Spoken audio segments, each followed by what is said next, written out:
ஒரு சிறிய காடில் ஞானம் நிறைந்த ஒரு முதிய ஆந்தை இருந்தது. அவன் பெயர் ஒல்லி. அவன் நிதானமான இயல்புக்கும் அறிவுத் திறமைக்கும் பிரசித்தி பெற்றவன். ஒரு மாலை நேரத்தில் ஓய்வாக தனது கிளையில் அமர்ந்திருந்தபோது ஒல்லி ஒரு மெல்லிய அழுகை கேட்டான். கீழே பார்த்தான். அங்கு ஒரு சிறிய, பயந்து தவித்த பூனைக்குட்டி வழி தெரியாமல் நின்று கொண்டிருந்தது. தாத்தா, என் வீட்டு பக்கத்தில் கொண்டு போய்விட முடியுமா என்று பூனைக்குட்டி கூச்சலிட்டது. அதன் அருகே வந்த ஒல்லி, குட்டி, நீ உன் வீட்டை கடைசியாக எங்கு பார்த்தாய் என்று கேட்டான். அதற்கு பூனைக்குட்டி தலையசைத்து, எனக்கு தெரியாது தாத்தா, நான் இதேபோல் அலைந்து கொண்டிருக்கிறேன், எனக்கு பயமாக இருக்கிறது என்றது.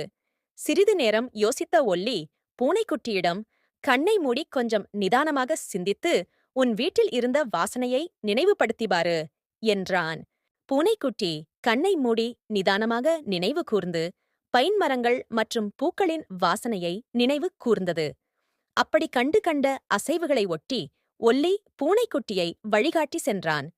இறுதியில் அவன் வீட்டைச் சுற்றியிருந்தவர்கள் மகிழ்ச்சியுடன் பூனைக்குட்டியை வரவேற்றனர்.